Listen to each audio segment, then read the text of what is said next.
دما خوش بد برنامه دریه دن دجاره کدن ام بهفرنه میوان ما ایرو هلبستوان و لیکولینر کرد محمد شیخویه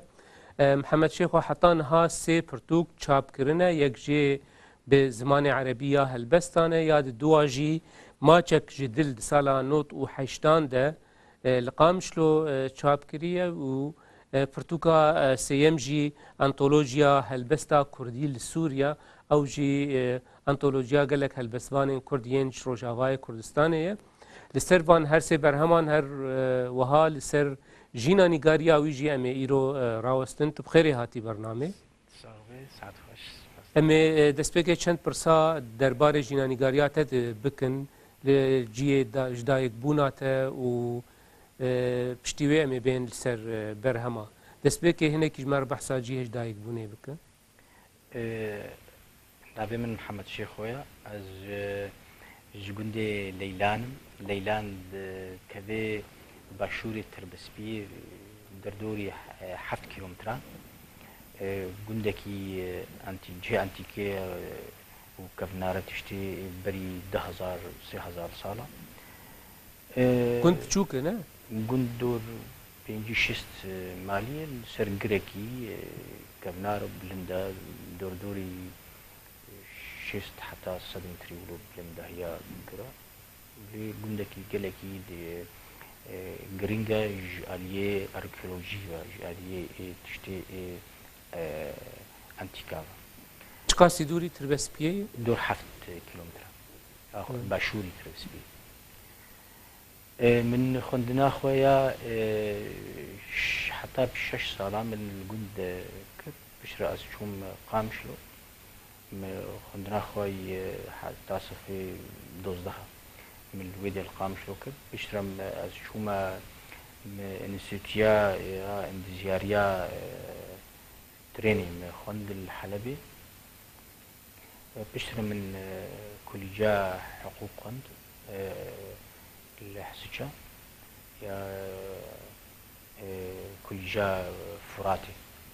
چند سالة؟ أبجي بري ورد 2011 هذا من دست بكارين لساندني كر هنا از سفيد دوزدها خلا دوزدها هذا من كوفاري عربي ده دنبيسان سدي سد هلبست بون هلبست بون تشتكن هبون الكوفارا روجنما قال هبو الكردي مي اي باشور بون دهات بون سوري من الكوفارا قال يا سامي عبد الرحمن وان قوي شاغي بارتيك باشور كردستان بو قال لك الجزيره جيب بو ورد نويساندن وبشرد كوفاري اي سوري ده دواده نويساندن تشتيقو بالكيش ريبشونا نويساندنا مدا تشتيقو بالكيش تيد او خالين روميداي ويا هري بيشي برز براستي وقتيقو ما عم تكون مهرجانة هلبستا عربي الحمصي نوتو دواده الويدري دي ما استيقهم دي هايقو ام زماني خوش بنويسين از بشداري مهرجاناي كمين يا هلبستا كردي بون ايدي ياقو رولا كوما خاني و چند روشن بيره هجاني بسكاروكا عبد المجيد شيخ وخير عمر واجي او العفريني هات شكرا وإيدي ما بدست بنويسانا زماني خوي كردي كر ميا عربي كيم كر ديواناتها عربية نشيد الأزرق ده كيجا سالت دركت أو نشيد الأزرق د حشتي وحفتادة أو جي تشتي ما بعربي نويسانا متبرخصتن هل بتقوم كيم كرن إيه عربي وبشتيوت بتمامي دفج نويساندنا بعربي بردايا جي تشتكي نقولوا سفك تشتكي نقولوا سفك از جارك نقولوا دنبيسين لي جرانيا بيساندنين جرانيا من سر تشتي كردي از توازم انه الموضوع برشا بخو جبر چند بروجي يجو مجبوني تايبتيش بو كردي ما يكجي مخست ام برحمتي مش علتمو رهنگناغو ما متلاجلات بدرخان ما تشكري او وكا مركز ثقافي كردي كيجا سالي چه بو؟ افناد هنگنا بهارة عربي دا وقت يقول بشي 10,000 ما ازو بابش لير وعلي جزيري وبابكاوا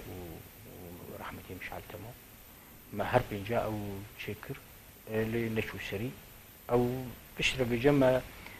هاتن ما يكيتيان فيسكاري كرد مشكر او جبري 4 سالا بس باورد كم يكيتيان فيسكاري كرد توك جيجري سروكين فيسكاري كرد هات والبجارتن نورو اما الويد او البجارتن تشيبون برنگكي باواكي ديمقراطي وما مسد لوريزنجي بو سروكي كيتيان فيسكاري كرد واجبون جيجريمي ما كاري خبر دوام كر جبوني دراجة نویساندنا كردي دا جبوني گوه پیدان بنویساندنین كردي گلپور كردي بهلبستا بچیروکا بروماني بشانوي بهالو اونها ام كاري خال سر في استيام بردوام دكن دسبك من برس او بريار قرتنا مثلا يعني عربي وكردي يعني او بریاره هانی ولو هگر امروف چند خالان چند سدمان بهج میر ولو 1 2 3 4 و او سدم چبن ولو هگر تقارب الريز بكوان سدمان براستي او بخد تگهشتنا کسی نویسکار دمك اذا تي وك جلوسكي ام كردن وام زماني بياني بنيسين زماني بياني هر وها نزماني يكيا پێویستی هەیە بۆ زمانی ما ئەو ئەمووی زمانی گەشت بکەن و خورد بکەن یێ بەری ما گوتنە مینا میر جەلادەت عوسمان سەبری هەمی دەبێژن گۆ ئەڤابکردنا تشتێکی تایبەت ملەتارە سەر زمان ئاوات گۆ یەک ملەتێک بێ زمان بێ وی چاوە ژیانە خۆ برێ بێ هناك دبيجن كردي ناي خوندن جبرلو ام بيتر بعربي نفسين جبو قبر هم ما بين خوندن او بازدانا استوباريكي استوباري ها استوباري كا جرينج وديروكيل سرملي كسي تيجهشتي نمازه كسي نبيسكار ديابو او استوباريا خرابي هرو هردسبيك هردسبيكا كاركي زحمتي هنا ليه بزافك دو سي مروفي و زحمتيا چارەسەر جوار بینی مرۆڤکاری تشتێکی زحمەتی هاتە چارەسەرکەم هەنوو ئەف کەسێک بوو دەبێژێ ئەس نکارم بەعەرەبی بنویسێنم ئەس ببوورە کوردی بنویسێنم عەرەبیش مرە هێسانە ترکیش مرە هێسانە فارسیش مرە هێسانە ڕاستە دبستانی وا هەنە دبستانی وا دەخۆندیە لێ وەرە مالاخوا مالاخو جەم دایکاخوا دبستانان بەزن ئاوا دایکە الور گلپوری کردی تیدا مزند بی تیدا شیر دپی خواریه بی زمانی تی هنو بهتر تی فیر بی بس مخابن هنکی يعني هنکی چلو يعني هر کسی گو بخوازی فیری فی تشتی بی گو نیف ساعتی المالا خوا راجی تشتی کردی اما نیف ساعته تانی تی مزینی پشتی خیلی بکی دو سیا ساله که چون هردن وید مروباتیا انسان دچی بی وید نرینی وید چی يعني هم أكاما زماني بياني لراماني مرۆڤ دکێ وەختێ گۆ ئەس بزمانێکی دخوینم راماندنا من وی زمانی چێت بێ ئەو ئەکامە وی زمانی چێت بێ نەما ئەی تشتێک کوردیەتیژکێ تێدەکێن دێ قەرز لەگۆر سەرپێهاتیاتە یعنی چ جودایی دنابەرا نویساندنا هەلبەستێ بە عەرەبی و دنابەرا نویساندنا هەلبەستێ بە کوردی دەهەیە هەنێک دەبێژن کوردی تێرا هەستێ مرۆڤ ناکە گو مرۆڤ دکار بە هەر تشتی ببێژە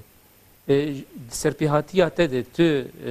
يعني انجام گوتو گهشته دوی سرپیهاتیه دی چی بون؟ از کارم جهت میلاک کشتر بیش نه گو از بیش ما کچکی از اشتد خاصی خوشوی حستی مهمیش شعر لیگو از بیش ما ده I love you أنا أحبك يعني چه یعنی نش گردون درتی نش هستی کی درتی جبر زمان داگرتی راز و گنجینه او گنجینه نه نخویا کردن گونب هست اف هست شد زمانی دایی که دم شرطیه زمانی دایی که دهلیت وانا پنگزن او دریاوی زمانی درک کردن یعنی تدبیج زمان کردی بهتر زمانی که دکاره هستین مروف بهتر دریا ویژه دریا هلبستی درخینه پیش نگو زمانی در گو کسی بنویسنی راست گو هندروی خواه دست پی بکی ولویه لگوت تشتا سر به سر با تشتا ولو هر تشت ببی نورمال مروف کاری جبر نویساندن پالدانا نویساندنی راست بردوام کردن پرکتیک رولاوی هیا نویساندنی دا لی دوی هندروی مروف افکسی بنویسن دوی هندروی وی آماده بیش نویساندنی را دوی هنکی چتر بیشن شنین وی کسایتی دوی هبن گو افشین تنبن چه قاسی بیجی و تارا من گو وقتی گم وی واتیا هرن چه کسی گو یونیورسیتی هری جامعه بخونی زمانی عربی زمانی هر همو کسی بیت ربان نه راسته جبو ماچک جدل نوتو 80 درکت یعنی دورا ام بیجن 19 سالا در باس بون حتی نهات برهمندن دواره هلبست دست باورد کم نهاتنه چاپ کرن اف یعنی دفجه بردانه کلو تمامی یانجی نافبرک یانجی چما افدمه کلو دریج در باس بو گو واره هلبست تشتکینو نهات چاپ کرن از هلبست دنویسنم اللي من جرانيا خا يا نویساندن خود بردار سر اللي كولينا سر رخن وانا هلبست از نکارم دفجه بردم يجبر دست بيكا بيشيا هلبست بو لی دمینه بشدار بوند و مهرجانین هلبستی داد باتش تقوله و أوجي كدميني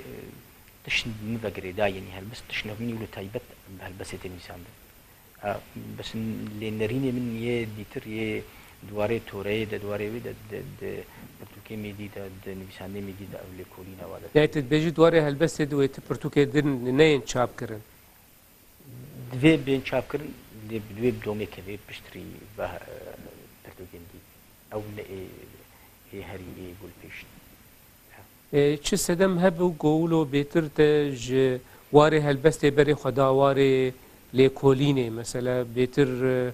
بری ام بین سر مثلا انتولوژی و یعنی چه هشت گولو سروی آلی تنه نمینه و ته هر بری خبد لیکولینه گوده وقت مرفت کار بیش ده هره من جهفدو جدانه یک جه گلکی گریدای هستای یک جه گلکی گریدای مجی و عقل و فکراندن و یعنی تگهشتنه هلبت کسی گو دست بین بیسانا کردی بکه دوی وگری جدره ما کووارا هوار یا کوواری کفن ایگو تایبت هوار و روناهی و ستیر و افتشی درد کتن ایگو دوی ام وگرن و تشتیم پلاندی تشتیم برو دید ناف مدى شیرو وکار یانجی رخنوان یانجی کسی لیوکولینوان کیم بون و ام حوجداری رخنینه براستی گو رخن نبی جان نکاری بردوام کی و جان شو بردوی رخن شهر تشتیره دوی هبی مزانی بو بورا مزانی بو دوی ام گلکی بخوینن حتی ام کاری بندیسینن اف نبيساندنا قوم جيت خابو نحمي لقلك برانياوي خابو لرزبون عليه زمان ده عليه تجهشتنا نبيساندني شو ما تنبيسني لما تبي نبيسكارك مرة شو ما تنبيسني برسفك وهريكي برسفك ديتا بهزاري كيلومتري رحني كيدوري هذا اف شكوتي اف فلاهي تيج جو كيم خندن هيا ناب اف دقات نفيساندي السيرش افاد بي يعني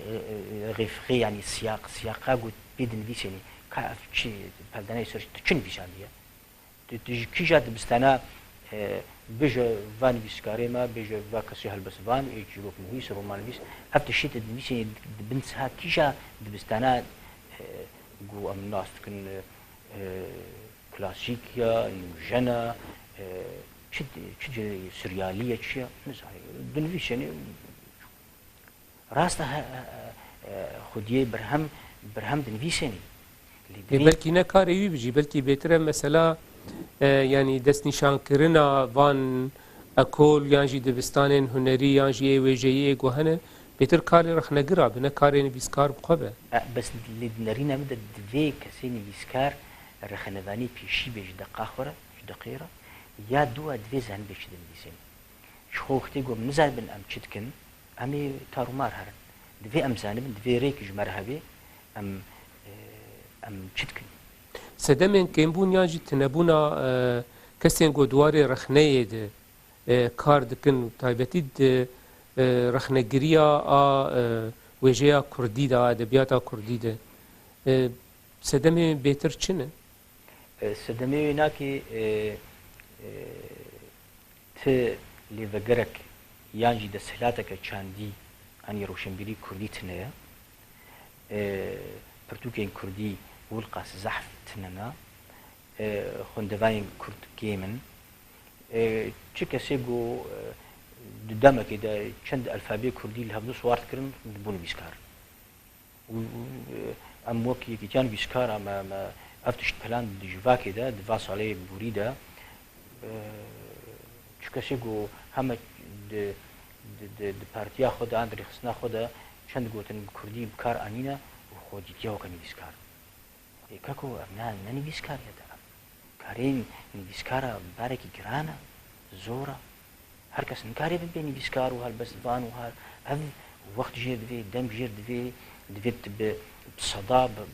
بهزارة هل بس تاعت بخويني دفيت وري جنوفرة بيجي كازت تشنخوي تايبت يعني دفيت جلكي بخويني افتش جواكا مدى كيما تيمي جيني جو يكي روجكي دوا مع مستحالين رمشي ما مستوى يديروا مشي هالخو بواخوران تيمجين بقول خكران بيسكاران خكران يجيروا بالفيس وعجزين مشين أنا سربيهتي قد جاخوا سربيهاتي يناو شن جيروك أنا دفي كي تيمجين بكرة جيروك وبلاكر يا أخي من جيروكن هرا أفهيا وي جيروك بخينا تا أفهيا جيروك تنينا بيجا في خورتين بيسان جابوا تقدما جيروك أفدم كاور أسترا قفتوغو بكم تشاو أفدم كارانيا أو نزاني بيقولوا جوهاتي وشكريا أف تكنيك جردي هناك تكنيكا بكارانينا دمي يا جي يا روش يا وصف تشلو بكاربيني بخابن أبتش الجمولو مد بيساني خدا از بفور بني سربات الشاز ولو راوستي أما نرينا خم جم دا أخويا كرا بله رامانا دركتنا أنطولوجيا هلبستا كردي لسوريا جوكوهات او افرامان جاوا مني بيشي بو من تخص ازوك نارينا كبانورامي ج هبونا هلبستي الروج افاي كردستاني من تخص از وينا ببين برشافا ج هر كسي خوينرا كو هلبستاني ما الروج افاي كردستاني هالو دنبيسن بفيجو ريدنبيسن اف استان بيساندني الروج افا بيفان انت تشوفوني هالبجارتنا هالبستوانان يقول في أنطولوجية دي قرتن من براستي بيفان جوار ندانين تشكسيغو برتوكي دركتبون وتشكسي دنفيسان مزاني بو دمك درج دنفيساني لين من تكليم جوار هبن هل بت ايجو نابي دي برتوكي ده نبي نجو نهال بسفانا كيما يا من كيما برتوكيا او هل بسفانا لي از تكليم از نجهم جوز بجموي درفتشي نبوا لي وك از نرينا من اف كسيغو هري روج افا بخازي ناس كرنكي دقل هالبسفانا تشيكي اف هالبسفاني ما برانيا وافن وجورين هالبستا كردي افن و نیشان هەری بەرزژکێ نویساندنە هەلبەستێدا و دریا ئەلفابێرە گۆری ناوێەوە دوو هەبدوو هات نەرێزکردن نەژبوونی و ئەv هاال و نا di derbarê lêkolîna xwe û dema amadekirina vê antolojiyê de yanî encamên got bi xwe gihiştê çibû tiştekî nû hebû gote di çarçova gera li helbestvana û li helbestan de û bicihkirina wana di antolojiyê de tu encamên nû hebûn golo tigiyayê berî wê gote nizanîbû wekî çi ez bi hinka wilo matmayî mam goî helbestvanê me evê wilo navê wana wilo min karin nava jî nexweşin bêjin lê wilo evê wilo navê wana wilo hal û hebûn min dît û sifkayî dinivîsênin navê wana heye wiha lê bi sifkayî dinivîsîn hinek jî hebûn min dît teknîka nivîsandina wa di helbestê de wilo bi kevir kevir dayîn çêwî ê normal ê got hêjayê jî li hev hatî hem kûfa dihêlê got helbestê dinivîsênê tu zanî tu helbestê wek mînak Ferhadî Eşmo bêjim bi zanebûn dinivîsênê û tenduristiyek baş divê roja hada ez jê re dixwazim lê bi zanî çi dinivîsênê kesê hal û ev helbestvan divê mirov rêveçûna nivîsandina wî divê mirov bike ronî bike ji hevalî wî re kesê nivîskar divê xwe avakî çê piştre tekiliyê pêrê çêbûn mamoste Ferhad re dû rêzî dey 20 sala min dît dixwênê ji her cûreyê nivîsandinê dixwênê xwe ava dike lê hemû tiştê dixwênê dikê rajeya helbestê de û dikarim bêdûlî dikarim bêjim got ew ji helbestvanê yekemîn in li Rojavayê Kurdistanê ê helbesta xweşik û nazelîn û qambilîn dinivîsênê û bi zanebûn têgihiştî hinke dî jî hene wekû mamoste Tengezar wekû ew jî bi xweşkayî dinivîsên halo lê min hema behsa tiştî kir divê mirov xwe avakê tişt tim danûstandinê çê dibê lê ya nivîsandinê divê tim gelkî bibe û hindikî bide dan ber hebe lê divê gelkî bixwîne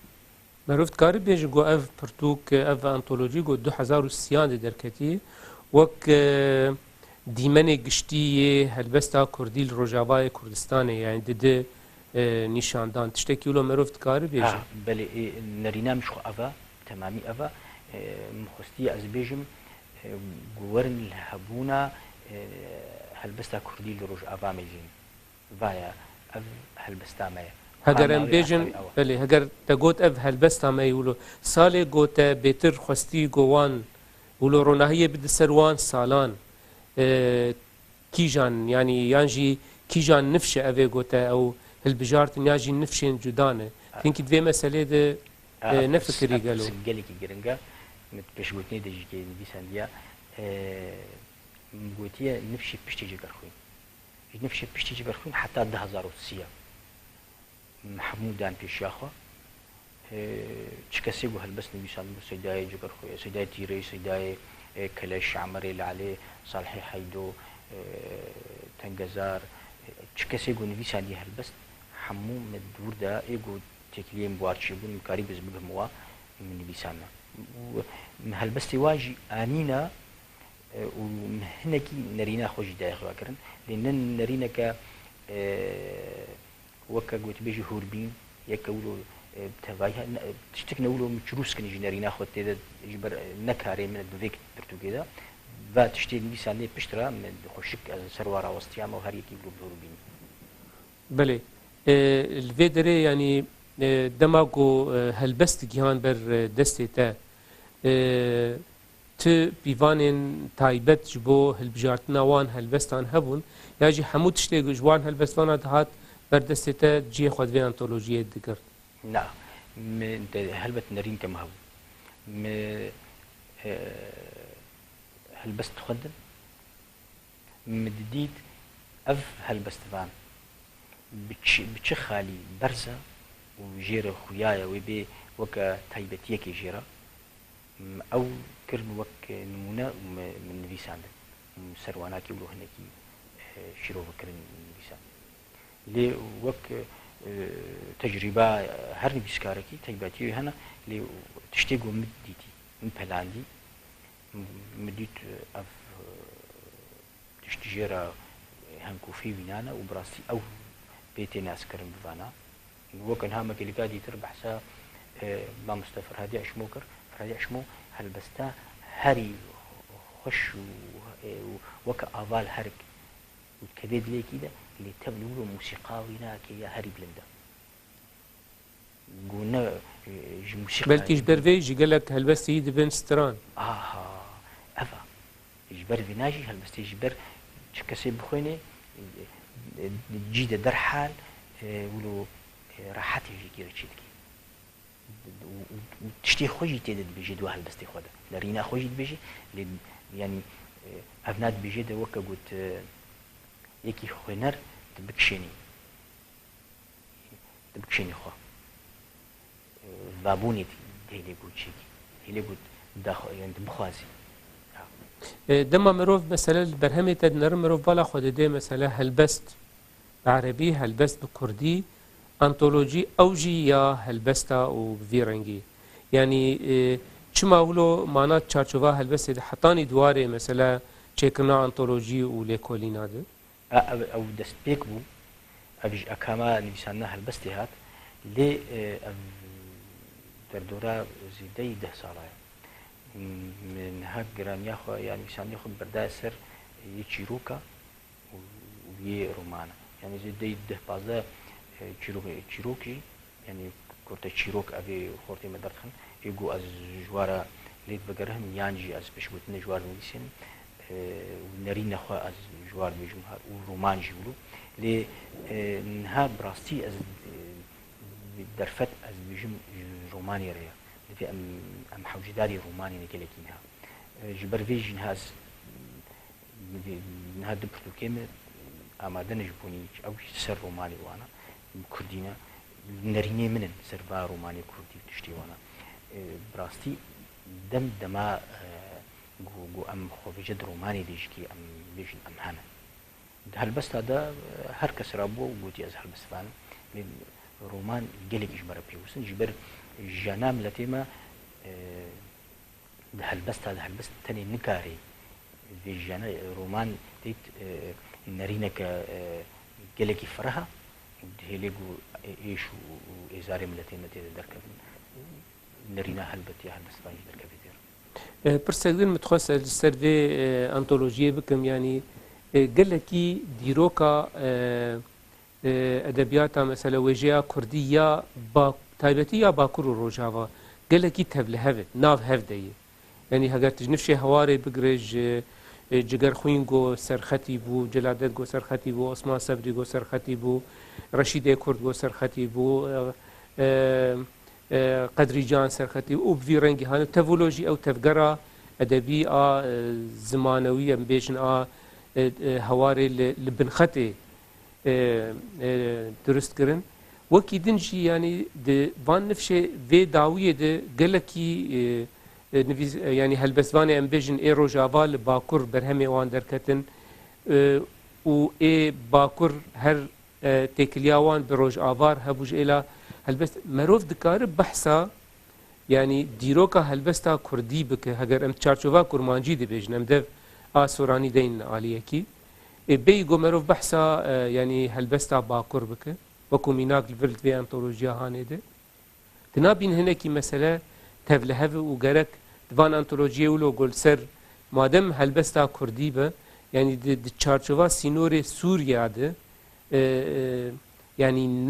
nemava hinekî rastiya xwe ji dervê wî sînorî jî tiştek got navê helbesta Kurdiyan ji ya kurmancî heye شخص براستی ایا gelkî باشا جمهور في نريني بكاربيني جبر هالبستاما جم علي حريري دسبيكري هالبستاما جم فقيه طيرة وملاي جري أحمدي خاني بايزيدي علي ترماخي فاكسا بری 400 سالی 500 سالی 600 سالی هەرێکی دیرۆکاوی لێ نەرینا مدە من هەرێکی هەر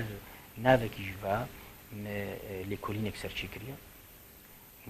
و شەوێرکمە سەرچێکردە علی حەریری نەرینا مدە یەکەمینە وانا كورمانجي مسارافي كورمانجي نيساندي اف نارفينا كما يقو ام بيبا هاتنا كريدان اف سينور دجمن شكرنا سينور تنبون نبرا قامشلو وامدي وسرحدا هذا نبون سينور نهاتشي من تركات شكرن وسايكوس بيكو شكرن نوجنن سينوريها ابقوتن قالكي راسا نرينا كنا تويق ومفروض لي بنري هالبستامة أم جواها أم هاتنا جو علي حريري فقي طيرا ملاج زيري سيابوش أف هالبستان تنبانا هالبست جگر خوي جينبو وفرهدي عشمو جينبو تنجزاري ماريني جينبو محمد شيخ جينبو إيدي جينبو أف هالبستان أم جوانا هاتنا ليه أفنا وك ويدمي وك هندروي ذي سينوري ده أولو هات نب برنجكي جو أفنا بارشكل حالي خويا ياجي تجري داناوا بنا بوافق رداية وسروي سر رامان وسر نبيساندني وسر ديرو باوري وشي بنا إيه نتوي سروا أفابوا جبر فيجي كي توريا كردي هردم سينوش خورنا ديتنا كما ما زاروكي ميري بوطا يكي باشود كردستاني ما او فيرت كرن هروها او شيخ نوري شيخ صالح يدي قالك تشت الاسيتانا شكرنا او باشود كردستانينا شنو باكر شنو راسي تشتكي نتوية ودفين ندور ميزين بي لي أفنا نجوي نرينا كالطنق هات دفي نا بهفدو فقريدايا ونها أنطولوجين دركتنا خورتي قدن بيشين بيكاري جهات شال بارشي كردستان يعني تا بارشي بفا كسي دربدر الأوروبا بي الدفري الروس شابي الفا دفرا بي أوجد كبني ده وأفيا راستم اللي أفرس براستي قلقي كيفام جيرهات جبر جو أم بي جو أم كبني خو أم زانبن أم نكارن تشتنو يجيبكن دفي أم اللي فقراندنا كي يديرو كي رشيكن ديرو كاخوا أم سرفيقل بوري أبابونا يعني از نزانبن تشتكي هالبستي حمدي خالي يجي مموزين يجي فقيه طيراج وا براسيون هاز دمشي مهارو يك وريج مبرسي از بنافي نحساب بروبلم كما ظن جبو امبيجن داناسين يانجي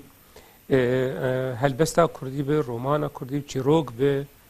شانویا کردی بورو بهتر تدویجه افکار دستگاهانی یا کار کسان گویه مثلا هانه کار به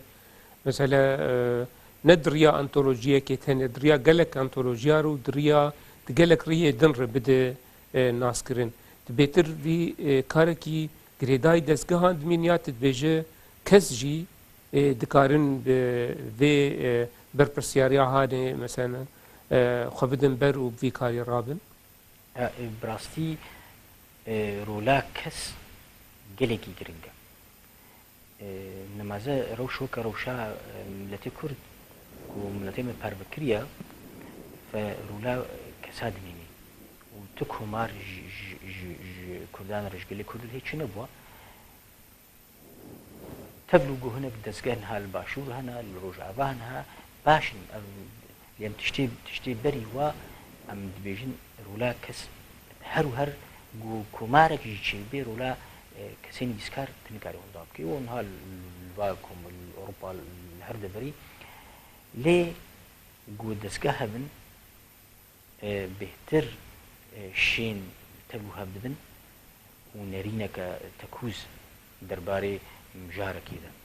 انها ميناك كي مينا صحيح حيدو مدن برجع له 45 پرتوک سەر گەلەپۆری کوردی چێکرێ گەلکی جێ پیرۆزیەیە و هێژایە لێ گۆ دەستگەهن وێژە ئاریکار بن وی تشتن گەلێکی بالکێش و زەنگین وی دەرکەن ئەم حەوجداری باتشانە ژی بەرچمە تۆرەیامە پرانیاوی مامۆستا دەفکیە تۆرەیە دەفکی حەوجداری هێزن خورتە دەستگەهن خورت رێ دەریە ژمارە بکەن باوەریاتە چما ئەv dezgehên gohenê çima serpêhatiyek te heyî mesele di yekîtiya nivîskara de te behsa a Celadet Bedirxan kir yanî çima ev tim têk diçin û nerînek jî heye tim cara tê guhê me yanî ku ev yekîtiyê nivîskaran ê got qada rewşenbîrî yan jî dezgehên wan ê got kar dikin hetanî ne wek partiyan lê zora partiya jî birine bi aliyê perçebûnê û ji hev dûrbûnê de yanî sedemê vê yekê ti vedgerînê çi yan jî hinek hene vê meselê guneh hemî davêjin aliyê siyasetê çavê te ev mesele çawa xwe yanî di sedem hene mamoste gorî nerîna me tekliyê me û birî baweriyê me di sedem yek jî ya sereka nivîskarê me ne divê asta têgihiştina tekûj zenegû pêwîstîk heye bi projeka nivîsandinê û îstûbariyekî ji kesê nivîskar tê xwestin got bi vê îstûbariya xwe rabê derbarê milletê xwe de yan an got bi awakî dî kesê nivîskar û wê gotina xwe bêje weke got heye rast weke got dibêjin nivîskar wîdanê gel nivîskarê me piraniya nivîskarê me ne divê asta got vê tiştî bikar bêne ya duwa bi rastî jî ya duwa girêdaya rêxistinê kurdî rêxistinê kurdî çi tiştê got çê bibe ne dibin baskê wan de bê ez vê gotinê dibêjim tevayî ez rêxistinekî ya dîtir nabêjim lê ew jî bi ast ji hevdû jî dabûn hinek hene destwerdanê dikin çekî hindikî hinek destwerdana wa tevayî herek li gor hêza xwe yek çi qasî kare ew qasî destwerdanê dikin ê biçûk nikarin bikin wê çi qas mezin dibe ew qasî destwerdan zêdetir dibe min rast fêm kir yan jî mebesta te tiştekî dibêjim li gorî gotbînin hinek jê têgihiştîne ne ew têgihiştina ta dawiye dibêjin ber ev yekîtiya nivîskar hebe ser bixwe bê lê heme bes dev neavêjî me ev baş e lê nelhat weke got em dixwazin erê ew peyva dev avêtin jî yanî peyvek gelekî yanî cihê dan û stendinê yanî ew dev avêtin çi ye gelo yanî rexnekirin jî di nav de ye yan jî divê qet rexnekirin jî tune be ew xabin xwe ev pirsgirêka got navbera partiyên Kurd û nivîskaran de an kesên daner ev kesê daner ditirsê binivîsênê jê re problem çê dibin nenivîsênê îstûbariya wî derbarî milletî wî derbarî têgihiştina wî wê bi vê hebûnê ez jê re jî zehmet e ji ber vê yekê rêxistin rêw ji fîla bînin ev yekîtiya nivîskara wek nerîna me naçî serî pêra yan jî wek me nakê ê dika em hinek pirsgilêk jêr çêkin talî nebû dika em bixwazin wê parçekin mane em partiya jî parçe dikin dika mêva jî parçekin û ji xwe ya nivîskara rebena bêxwedî ne di cihê têne parçe kirin çend nivîskar karin bibin niha نهاشتر بێژم چەند ویسکارێ ji serboraya xwe dikare bi axivêje a yekîtiyan vîskarên Kurd li Sûriye بله نها چەند یەکیتی me nivîskar hene 5 باشە ئەم حەوژە ئەv گێرا نویساندنێ تحمل تکێک و 5 یەکیتی nivîskara tê de hebin yek ku gelekî di dobana manha dihêzê serekir vir hene di Rojavayê Kurdistanê de ev hal û diramê bere di yekîtiyê nivîskara bana yan jî bere yekîtîke nivîskara tenê hebana çawan hal başûrê Kurdistanê şerê birakojî çi qasê çî bû lê nivîskarê başûr yekman perçe nekirin xwe li wir têgihiştin hebû li zanî yekin ma yani yê Slêmanî wê di hokê yekin gere serokê nivîskara ji yekîtiya evê dîtir cem wa çawa bê mamosta gu heme em بعربî dibêjin şirût الحد الأدنى tê de hebe yani tiştê wilo çiqa hindik bê li hatina hindik çêtir e gu diperçevî gu em bi hevdûre rûnin gu em silav jî nekine hev çêtir e gu em dijmetî hevdûre bikin bere yekîtîke nivîskaran ha me jî têgihiştina me heba bere yekîtîke nivîskara tenê hebana ev problemê gu nav partiya da nekarê me ye karekî me wetanî ya niştimanî û netewî heye divê tore xwe jê bêbehr nekê lê bihûrbînî ez li ser nakokiyên neqeba partiya de nekarê min e ez karim nerîneke tevayî bêjim wek nivîskar ji bonî vê mijareke netewî ev istûbariya min e vê spêra bim lê ez herim nakokiyek çûçik de ez li rex vê bisekim rex vê ew zor e ew belê منê pirsa yanî ji ber ber bi dawiyê diçin pirsa min ya dawiyê jî derbarê berhemên golber destê te û hîn nehatine çapkirin çil ber destê te heye demek nêzik digelo wê tiştekî nû derkevî yan jî bi rastî berhemekî me heye ser toreya berxwedanê ya fil Kobanî bû Şingalî bû hinek bi wextî duwa demê de min nivîsan bû انزان ويكنجي تشابي او الهيفيا يعني helbestin yan jî dwarê lêkolîna çikesî gu ser vî mijarî nivîsandî min nmûne ji helbestê we anîn û çi ji Kobanê bin çi li ser Şingalê bê yanî ser çi enya berxwedanî wabî بنەرینێک وەک رخنەبان یعنی نەوەک نەرینێکە کەسێکی پارتیتی ئانی ئیدۆلۆژی ئانی هەمنا من وەک کەسێکی نویسکار لێ ئەو ژی ئەستوباریەکە ئەم ژی پێوینە گۆدەمەکە نێزیک ڕۆناهەیە ببینە و بگێ بەردەستی خوێندەوانە گەلک سپاس بۆ هاتناتەیە بەرنامەی نویسکارێ کورد محەممەد شێخۆ پڕکێف خۆش بوون بۆ هاتناتە سپاس خۆش و سپاس بۆ ژی تەماشەوانên هێژە حتا بەرنامەیەکە دن هەمین خێر و خۆشیە دە بخاترێەوە